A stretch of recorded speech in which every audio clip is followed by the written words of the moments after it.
चेतनपुर गांव, जहां बरसात का मौसम था। कुछ ही दिन पहले वहां एक चाय पकौड़े की दुकान खुली थी। दुकान के बोर्ड पर लिखा था जादुई चाय पकौड़ी। गांव के लोगों के बीच इस दुकान की चर्चा थी। रामू काका, अरे आपने सुना हमारे गांव में एक चाय पकौड़े की दुकान खुली है, और पता है दुकानदार दावा करता है कि उसकी दुकान के चाय पकौड़े जादुई हैं। हाँ संतोष, सुना तो मैंने भी है भाई। तो फिर चले काका? हाँ हाँ चल। वैसे भी मौसम बड़ा अच्छा हो रहा है भाई। है देखो, बादल गरज रहे हैं, चिड़िया चहक रही है। ऐसे मौसम में चाय पकौड़े मिल जाए तो भैया हा मजा ही कुछ और है। चल चल चल। दोनों बातचीत करते हुए उस दुकान तक पहुंच जाते हैं। नमस्ते, आपका इस जादुई चाय पकौड़े वाले की दुकान में स्वागत है। आप मेरी कौन सी चाय पीना चाहेंगे? जादुई लाल चाय, जादुई मसाला चाय, जादुई मलाई चाय, जादुई कड़क चाय, जादुई अदरक वाली चाय? अरे बस बस भैया बस, आप पहले ये बताइए कि आपकी चाय जो है वो जादुई कैसे है भैया? कैसे हो गई जादुई ये? वो तो पीने के बाद ही पता चलेगा। दुकानदार दोनों के लिए चाय बनाने लगता है और साथ में पकौड़े तलने लगता है। इधर रामू काका संतोष से कहते हैं, संतोष, इसके चाय पकौड़े खाकर हम जो है कहीं दूसरी दुनिया में तो नहीं चले जाएंगे ना भैया? क्या पता काका, ये तो चाय पकौड़े खाने के बाद ही पता चलेगा। दुकानदार, जिसका नाम प्रेमचंद था, वो दोनों के लिए चाय पकौड़े परोस देता है, जिसे खाकर रामू काका और संतोष मस्त मौला हो जाते हैं। काका, लगता है हम दूसरी दुनिया में पहुंच गए। कैसे? पता नहीं, मुझे तो बड़ा मजा आ रहा है, नाचने का मन कर रहा है। आप मेरे लिए जो है गाना गाइए ना, गाइए। प्रेमचंद अपनी दुकान में बैठा इस दृश्य का आनंद ले रहा था। इधर रामू काका और संतोष नाच गान में लगे थे। हाँ जरूर। कौन सा गाना गाऊं? उसके जादुई चाय पकौड़ों की चर्चा दूर दूर तक थी। संतोष और रामू काका तो प्रेमचंद के रोजाना के ग्राहक बन गए थे। प्रेमचंद, जरा मेरे लिए एक प्लेट पकौड़े लगा दे भाई। फिर तो आपने बहुत अच्छा किया जो यहाँ चले आए। मैं अभी आपको गर्मा गर्म चाय बना कर देता हूँ। प्रेमचंद रामू काका को चाय बनाकर देता है। चाय पीकर रामू काका का दिल खुश हो जाता है।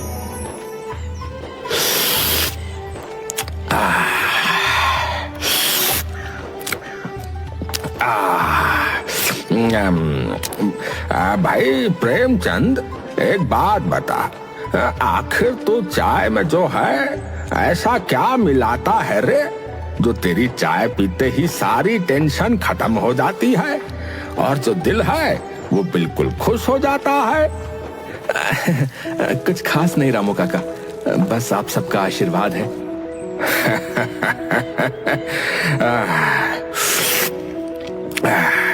भाई तू चाय के साथ जो है बातें भी अच्छी बना लेता है। ठीक है, अब मैं चलता हूँ। है ये ले पैसे पकड़।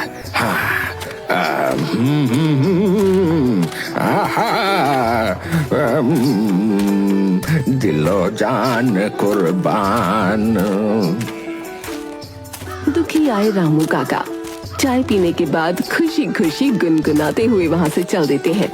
इस गांव में एक और चाय वाला था, जिसका नाम पप्पू था। प्रेमचंद के आने से पहले उसी की दुकान फेमस थी, लेकिन प्रेमचंद की जादुई दुकान खुलने के बाद पप्पू का धंधा तो ठप हो गया था। वो रामू काका को गुनगुनाते हुए घर की ओर जाते हुए देखता है। देखो तो जरा कैसे गुनगुनाते हुए जा रहा है ये बुड्ढा। आखिर वो चाय वाला अपनी चाय में डालता क्या है?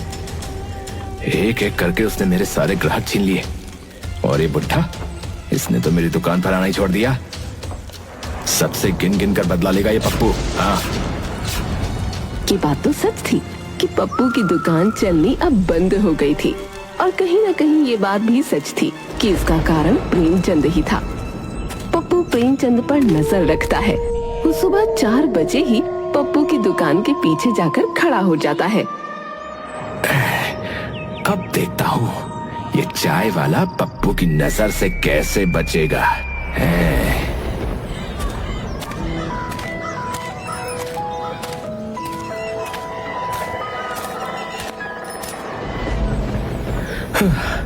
अरे बाबा, आज तो बहुत देर हो गई। जल्दी से सारी तैयारी कर लेता हूँ। 1 घंटे में ग्राहक भी आने शुरू हो जाएंगे। अरे लगता है मैं तो अपनी भांग की पोटली घर ही छोड़ आया। ओहो, है? क्या कहा इसने? भांग की पोटली? तो इसका मतलब ये चाय और पकौड़ों में भांग मिलाता है। मैंने तो खामखा इसको महान समझ लिया था। इस तरह तो महान मैं भी बन सकता हूँ। अब देख चाय वाले, पप्पू तेरी छुट्टी कैसे करता है। पप्पू खुश होता हुआ वहाँ से चला जाता है। प्रेमचंद जल्दी से अपने घर से भांग की पोटली ले आता है और चाय बनाने वाले दूध में भांग की बहुत कम मात्रा डाल देता है और साथ में पकौड़े बनाने वाले बेसन में भी। अब इतना बहुत है। हाँ, अब जल्दी से सारी तैयारी कर लेता हूँ। अरे बिरजू, आज इतनी सुबह सुबह कैसे आना हुआ? अरे क्या कहूँ प्रेमचंद भाई, सुबह सुबह जो है पत्नी से झगड़ा हो गया। चप्पल खा ली मैंने, फिर कहने लगी कि चाय नहीं बनाऊंगी तो मैं तेरी दुकान पर आ गया भैया। अच्छा, तो भाभी का मूड खराब है। एक काम करो, अपने साथ भाभी के लिए भी ये चाय पकौड़े ले जाओ। भाभी का मूड सुधर जाएगा, देखना। बात तो तुमने बिल्कुल सही कही है।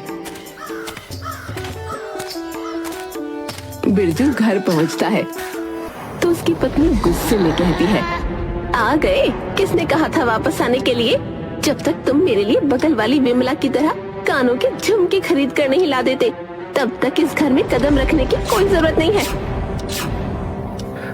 अरे भगवान, अरे देखो तो सही तारीख। बाहर बारिश का मौसम हो रहा है, काली काली बदरिया छा रही है? पक्षी देखो कैसे हवा में उड़ रहे हैं। और मैं इसीलिए तुम्हारे लिए जो है ये चाय पकौड़े लाया हूँ। भूखे इंसान को गुस्सा जरा ज्यादा आता है ना। तो लो, पहले खा लो, खाने के बाद फिर तसल्ली से झगड़ा कर लेंगे। हैं? लो खाओ। बिरजू की पत्नी को उसकी बात सही लगी। वो दोनों आराम से चाय और नाश्ता करते हैं। थोड़ी देर बाद, ए जी, एक बात कहूं? मैं सांस लेती हूँ, तेरी खुशबू आती है, एक महका महका सा पैगाम लाती है। मेरे दिल की धड़कन भी तेरे गीत गाती है।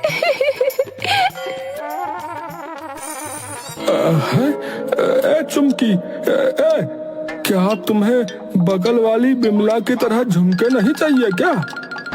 नहीं, मेरे पास आप हो, वही बहुत है।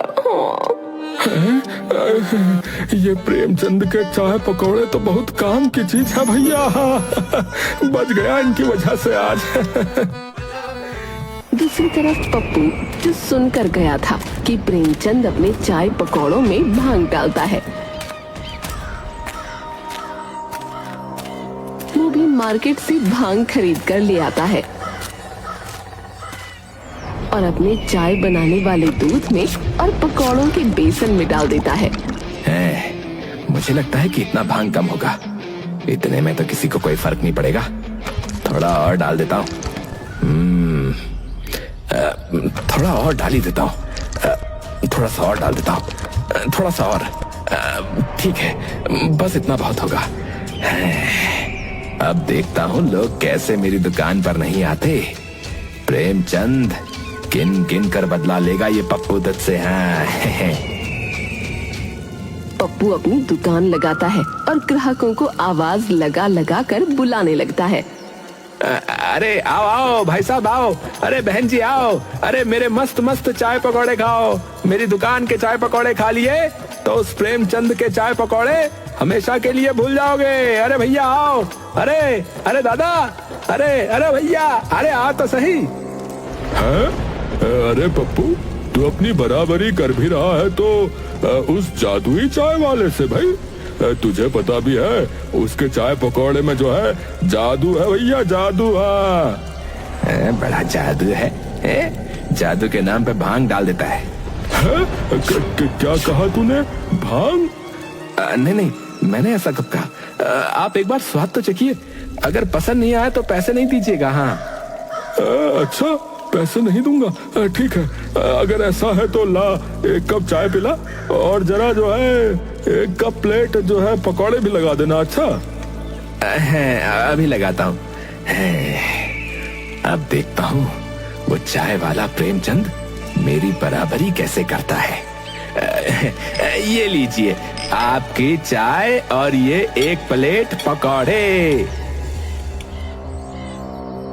वो आदमी चाय पकौड़े खाने की शुरुआत करता ही है कि तभी वहाँ रामू काका और संतोष आ जाते हैं। क्या बात है मोहन, आज यहाँ चाय पकौड़े खा रहे हो? हम तो प्रेमचंद की दुकान पे जा रहे हैं। अरे ये कह रहा है कि इसके चाय पकौड़े प्रेमचंद के चाय पकौड़े से ज्यादा अच्छे हैं, और ये जो है दावा भी कर रहा है कि अगर हमें पसंद नहीं आया तो ये पैसे नहीं लेगा। हाँ, फ्री की बात है तो है, खाने बैठ गया। मैं तो कहता हूँ तुम भी आ जाओ भैया, आ जाओ। मोहन की बात सुनकर रामू काका और संतोष भी पप्पू की दुकान पर ही चाय पकौड़े खाने के लिए बैठ जाते हैं। ला भाई, हमारा भी चाय पकौड़ा लगा जरा। पप्पू खुशी खुशी सबको चाय पकौड़े दे देता है।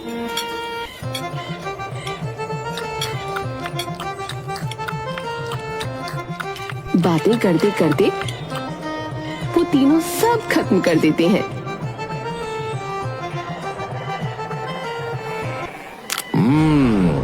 स्वादिष्ट तो थे, लेकिन जो है प्रेमचंद वाली बात नहीं थी। हाँ, साफ कह देते हैं, लेकिन मतलब बात सही है। काका मेरा सर घूम रहा है। आपका भी सर घूम रहा है क्या? वो सब तो ठीक है, लेकिन तुम इतना हंस क्यों रहे हो भाई? है क्यों हंस रहे हो तुम इतना?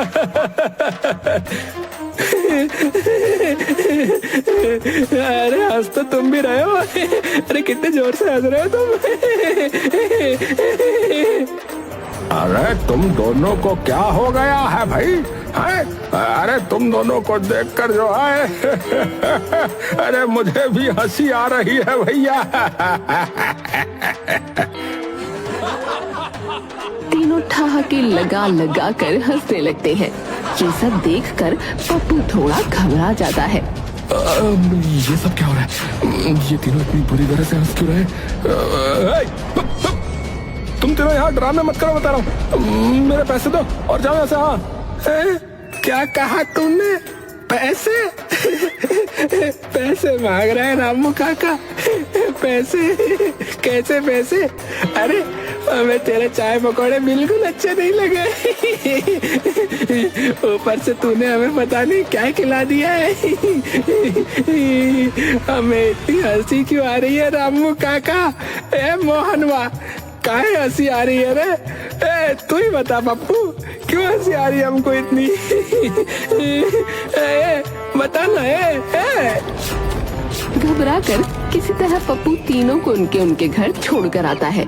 संतोष की पत्नी कहती है, जी आप तो ठीक से खड़े भी नहीं हो पा रहे, क्या आप नशा करके आए हैं क्या? नहीं तो, बिल्कुल नहीं, बिल्कुल नहीं किया नशा। मैंने कोई नशा नहीं किया।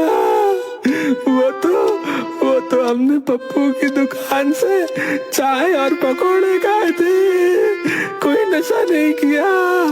मैं तो गया ही नहीं ठेके पर। लेकिन आप रो क्यों रहे हैं? पता नहीं, बहुत रोना आ रहा है मुझे।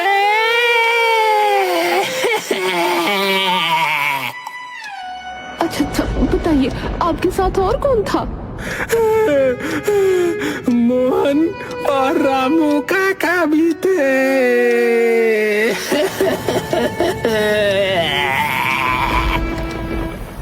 संतोष की पत्नी बहुत चालाक औरत थी। वो मोहन और रामू काका के घर जाती है और उन दोनों की पत्नियों को भी इकट्ठा करके पप्पू की दुकान पर जाती है। अरे ओ पप्पू, बाहर निकल। तूने हम तीनों के पतियों को ऐसा क्या खिला दिया जो वो ठीक से खड़े भी ना हो पा रहे। तुझे तो हम छोड़ेंगे नहीं। तीनों अपनी चप्पलें निकाल के पप्पू की धुलाई करने लगती हैं। अरे बचाओ, अरे कोई मुझे बचाओ भाई, अरे कोई मुझे इस काली दुर्गा सरस्वती से बचाओ। पप्पू अपनी जान बचाकर भाग रहा था और वहीं वो तीनों पप्पू के पीछे पड़ी थी।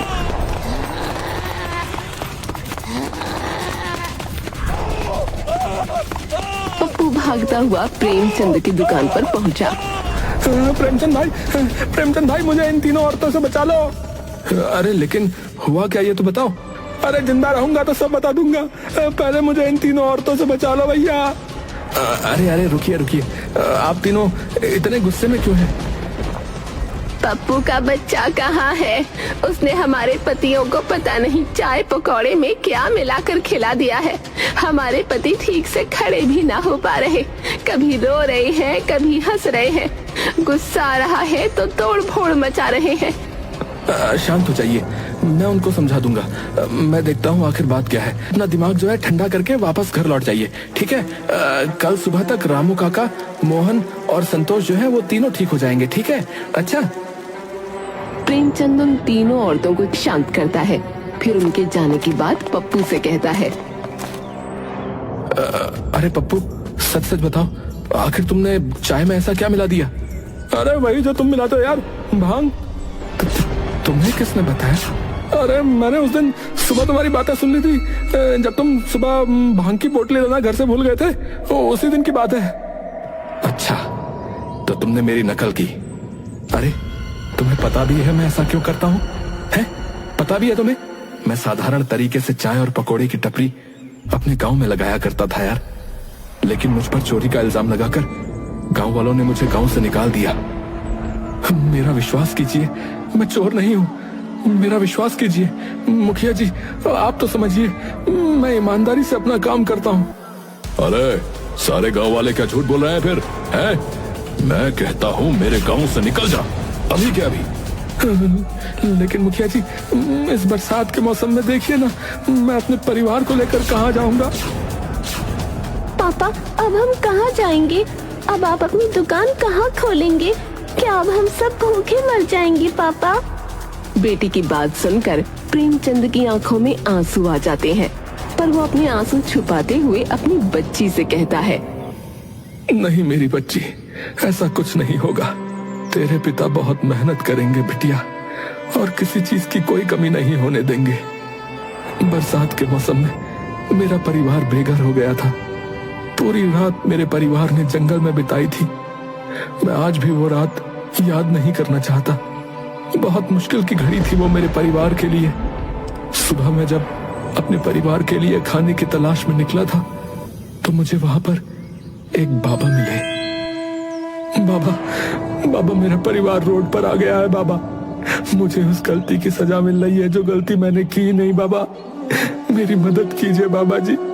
बेटा मैं तेरी समस्या को समझ सकता हूँ, परंतु मैं कोई भगवान नहीं हूँ जो कोई चमत्कार कर दूं।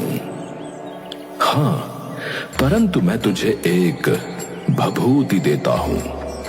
तू एक काम करना, तो उसे भांग की पत्तियों के साथ अपने चाय पकौड़ों में मिलाकर दुकान लगाना। ये भभूति लोगों के दुखी जीवन और कष्टों को दूर करेगी। बाकी अपने परिवार की नैया तुझे स्वयं चलानी होगी बेटा। जी बाबा जी, धन्यवाद बाबा जी, धन्यवाद।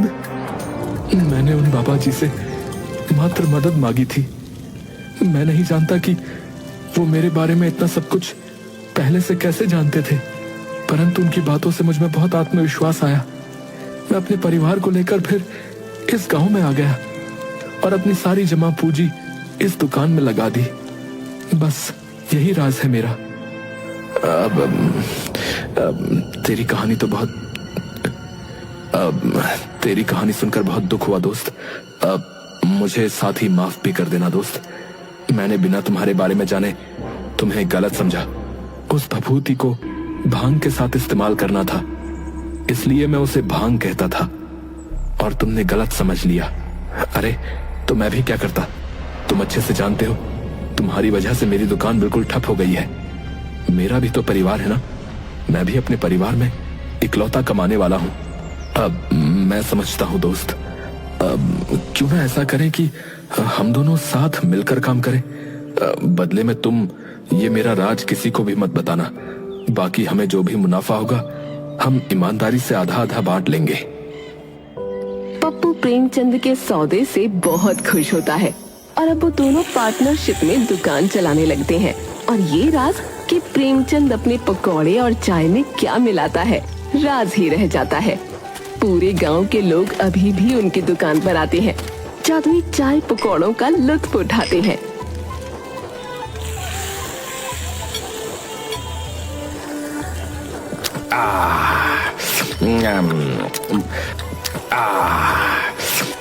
और हंसते मुस्कुराते गुनगुनाते हुए घर चले जाते हैं।